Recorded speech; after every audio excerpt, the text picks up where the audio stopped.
Have you ever felt like you were going into a situation completely unprepared, with no plan, no strategy, like you were going to battle blindfolded?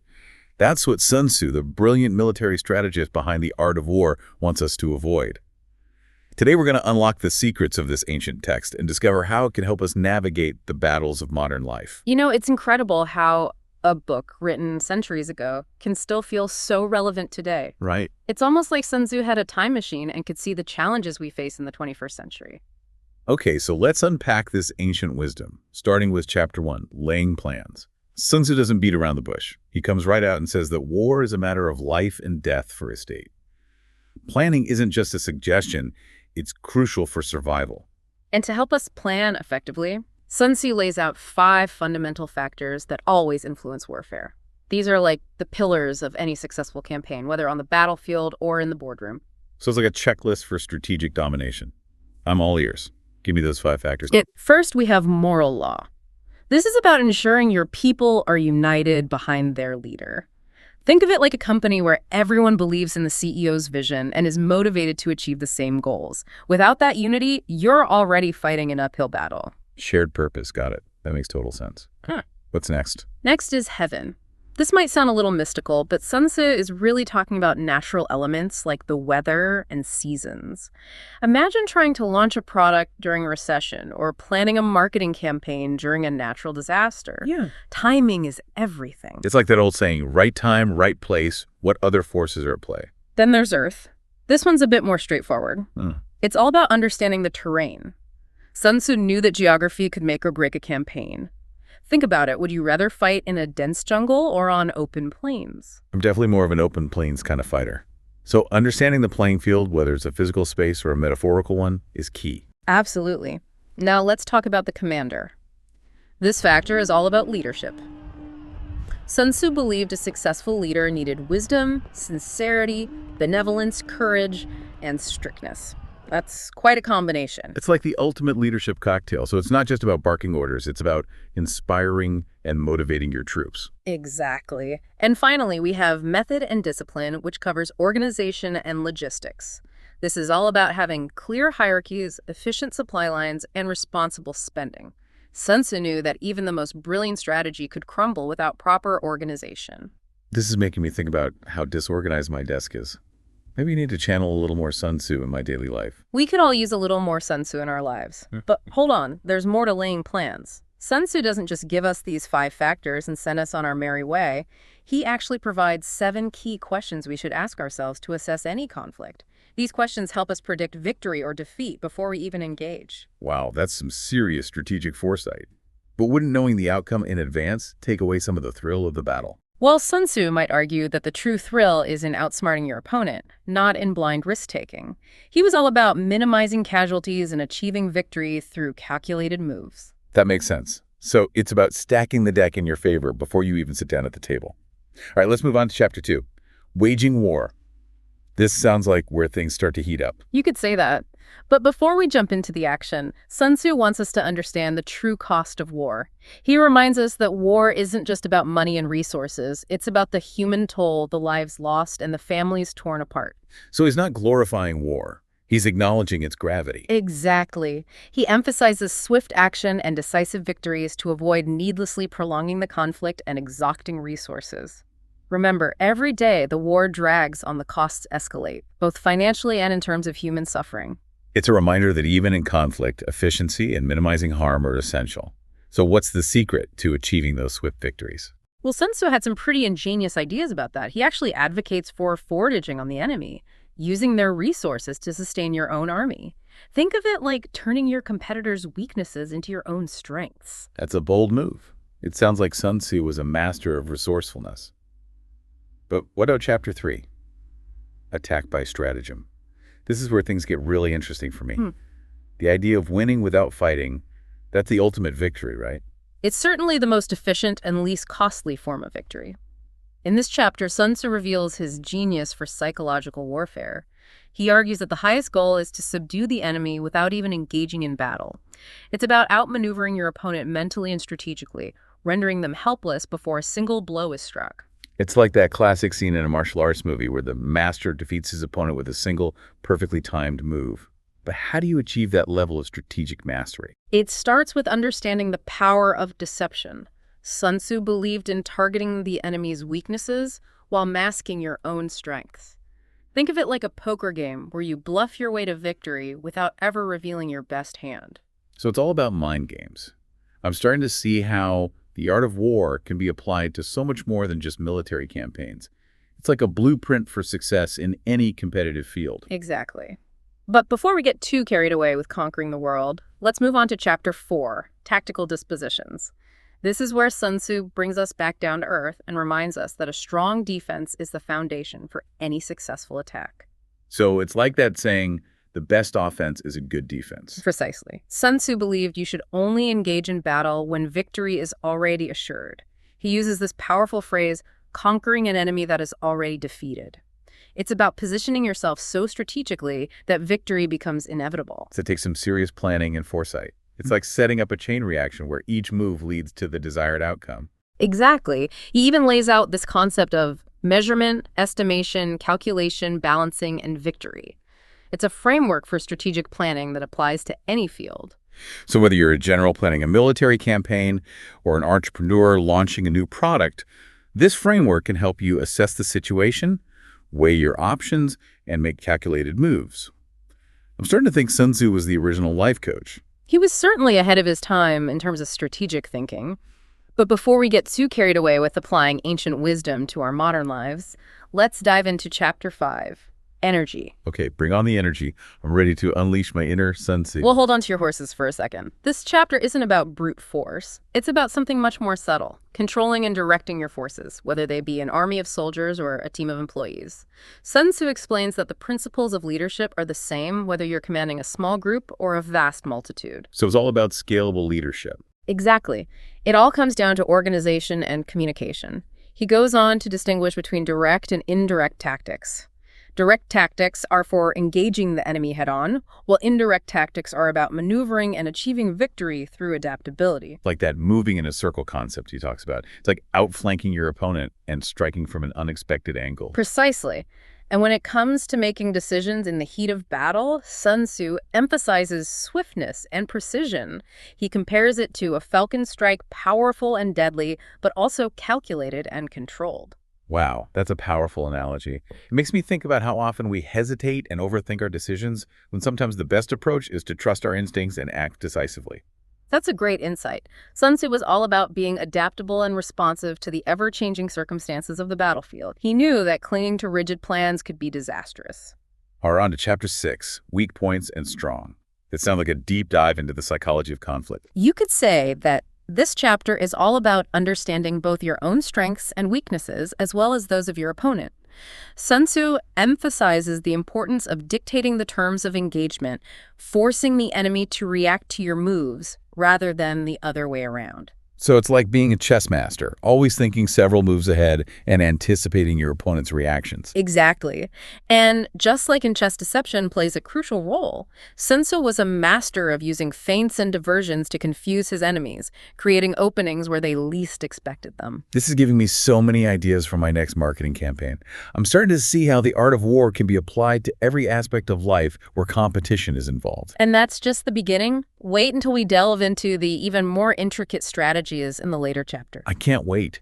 But for now, I think we need a moment to process all this brilliant wisdom. This deep dive is already blowing my mind. Welcome back to our deep dive into the art of war. You know, in the last part, we talked about Sun Tzu's strategic brilliance, his emphasis on planning and knowing your battlefield. But what really makes this ancient text come alive are the stories. Oh, absolutely. It's one thing to lay out principles, but it's those vivid examples and anecdotes that really make them stick. Stories are how we learn, how we connect, how we remember. Right. It's like Sun Tzu was not only a brilliant strategist, but a master storyteller too. Let's revisit Chapter 3, Attack by Stratagem. Remember how we discussed the power of subduing the enemy without fighting? Yeah, the idea of winning without a single blow. It's like the ultimate Jedi mind trick. Exactly. And to illustrate this point, Sun Tzu paints this brilliant picture. Imagine you're besieging a city. Instead of launching a full frontal assault, which could result in heavy losses, you feign weakness pretending to retreat. This entices the enemy to come out of their stronghold thinking they have the upper hand. Oh, I see where this is going. It's like setting a trap, luring them into a false sense of security. Precisely. And once they're overextended and vulnerable, you strike with your full force, taking them by surprise. Sun Tzu knew that a clever strategist can manipulate the enemy's perceptions, leading them right into their own downfall.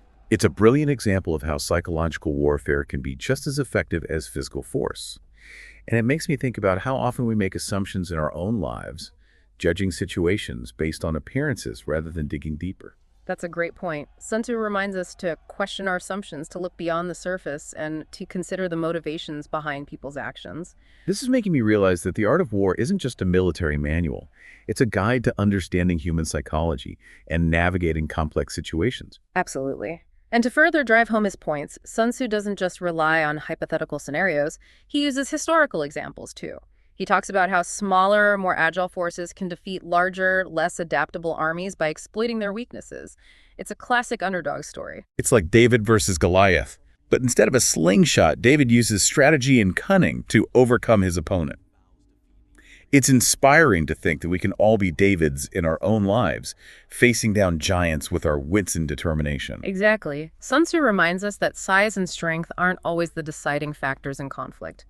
Intelligence, adaptability, and the ability to exploit opportunities are often more valuable assets. Okay, I'm hooked on these stories. Give me another one. All right, let's move on to Chapter 6, Weak Points and Strong, which is full of intriguing stories about deception and surprise. One that comes to mind is the analogy Sun Tzu uses about dictating the terms of engagement. He compares it to being the conductor of an orchestra controlling the tempo and flow of the battle. I love that analogy. It's like you're not just reacting to your opponent's moves, you're setting the pace, leading the dance, and forcing them to follow your lead. Exactly. He talks about using feints and diversions to confuse the enemy, keeping them off balance and guessing your next move. It's like a magician using misdirection to pull off an incredible illusion. Now I'm picturing Sun Tzu as a master magician, pulling rabbits out of hats and making armies disappear. But seriously, I can see how this applies to business negotiations or even everyday interactions. If you can anticipate your opponent's moves and control the flow of the conversation, you have a huge advantage. Absolutely. Sun Tzu was a master of psychological manipulation, understanding that victory often went to the one who could control the narrative. Speaking of controlling the narrative, what about that story Sun Tzu tells about the general who deliberately positioned his army with a river at their backs? That sounds like a recipe for disaster. It certainly seemed risky, but this general knew what he was doing. He understood that his soldiers would fight with more ferocity if they had no option of retreat. It was a calculated gamble, a way of turning a seemingly disadvantageous situation into a psychological advantage. Wow, that's incredible. It's like that saying, burn the boats. Sometimes you have to eliminate your escape route to fully commit to the battle ahead. It takes a certain kind of courage and conviction to make a move like that. And Sun Tzu admired that kind of audacity, that willingness to defy conventional wisdom and take calculated risks. He knew that sometimes the most unexpected moves could lead to the greatest victories. Okay, let's fast forward to Chapter 7, Maneuvering, where adaptability and seizing opportunities take center stage. In this chapter, Sun Tzu emphasizes the importance of being fluid and responsive, like water flowing around obstacles. He uses this beautiful analogy. Water shapes its course according to the nature of the ground over which it flows. The soldier works out his victory in relation to the foe whom he is facing. It's a beautiful image, and it speaks to the importance of reading the situation, adapting to the terrain, and being willing to change course when necessary. Exactly. And Sun Tzu wasn't just talking about physical terrain, he was also referring to the metaphorical landscape of conflict. He knew that circumstances could change rapidly and that clinging to rigid plans could be fatal. This makes me think about how often we get stuck in our routines, clinging to familiar paths even when they're no longer serving us. Sometimes we need to be like water flowing around obstacles, finding new routes, and embracing the unexpected twists and turns of life. That's a beautiful way to put it. Sun Tzu reminds us that flexibility is a strength, not a weakness. Okay, before we move on to the final part of our deep dive, I need to know, did Sun Tzu have any personal stories, any anecdotes about his own life and experiences? Well, that's where things get a little tricky. You see, the historical details surrounding Sun Tzu are shrouded in mystery. Some scholars even believe he was a mythical figure, a composite of several brilliant strategists. Wow, that adds another layer of intrigue to the art of war. It's like we're trying to decipher the secrets of a ghost. Exactly. But even if we don't have concrete details about Sun Tzu's life, his wisdom and strategic brilliance continue to resonate through the ages, and that's what ultimately matters. Welcome back to the deep dive. You know, we're wrapping up our exploration of the art of war, and I have to say, this journey has been full of surprises. It's like we've been on a treasure hunt, unearthing these nuggets of ancient wisdom that still sparkle with relevance today. It's amazing how Sun Tzu's strategies, written centuries ago, can still feel so fresh and insightful. It's like he had this uncanny ability to tap into the timeless principles of human nature and conflict. Absolutely. In the last part, we dove into the power of storytelling and how Sun Tzu used vivid examples and historical anecdotes to bring his teachings to life. It made those concepts so much more memorable and relatable. Stories are powerful tools for learning and persuasion. They help us connect with the material on a deeper level, making it more likely that we'll internalize the lessons and apply them to our own lives. Okay, so we've talked about the importance of planning, deception, adaptability, and knowing your battlefield. But what really struck me about the art of war is how it encourages us to think critically, to question assumptions, and to constantly seek deeper understanding. That's a great observation. The art of war isn't just a set of rules to be followed blindly. It's a framework for strategic thinking that requires us to engage our minds and adapt to the ever-changing circumstances of conflict. So it's like Sun Tzu is saying, don't just take my word for it, question everything, analyze the situation, and come to your own conclusions. Exactly. Remember back in Chapter 1, Laying Plans, where Sun Tzu outlines the 5 fundamental factors. He doesn't just present them as facts, he prompts us to ask, which ruler is more aligned with the moral law?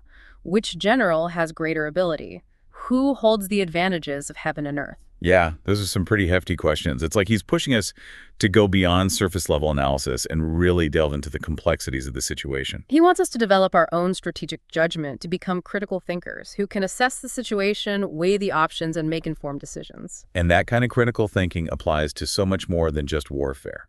It's essential for success in any field where strategy and decision-making are involved. Absolutely. Whether you're leading a team, negotiating a deal, or even planning a family vacation, the principles of the art of war can help you approach challenges with more awareness and make smarter choices.